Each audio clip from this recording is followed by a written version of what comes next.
रमज़ानुल मुबारक की बरकतें, रमज़ान का बाबरकत महीना शुरू हो चुका था। अली एक छोटे से गांव में रहता था, जहां सब लोग एक दूसरे के दुख सुख में शरीक होते थे। अली की माँ उसे रोज़ सहरी के वक्त जगाती और वो रोज़े रखता।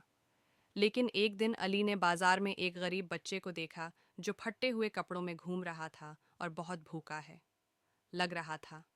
अली को इस पर तरस आया और उसने अपनी जेब से कुछ पैसे निकालकर इस बच्चे को दे दिए।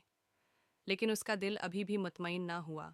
वो घर गया और अपनी इफ्तारी की कुछ चीज़ें लेकर इस बच्चे को दे दें। बच्चा बहुत खुश हुआ और उसके चेहरे पर मुस्कुराहट आ गई।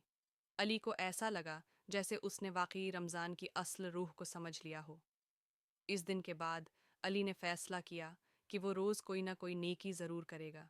कभी वो किसी गरीब को खाना खिलाता, कभी किसी बुजुर्ग का सामान उठाने में मदद करता और कभी किसी को पानी पिलाता।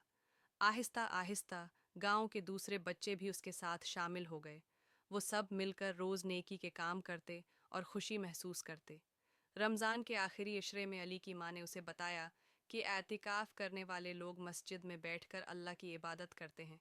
अली को ये सुनकर बहुत शौक़ हुआ और उसने भी मस्जिद में वक्त गुजारने का फ़ैसला किया। वहाँ उसने कुरान पढ़ा, दुआएं कीं और अल्लाह से अपने और दूसरों के लिए भलाई मांगी। जब ईद आई तो अली को महसूस हुआ कि ये रमज़ान उसकी ज़िंदगी का सबसे खूबसूरत रमज़ान था, क्योंकि उसने दूसरों के लिए कुछ किया था और हकीकी खुशी हासिल की थी। इस दिन उसने दुआ की कि अल्लाह हमेशा उसे दूसरों की मदद करने की तौफीक दे।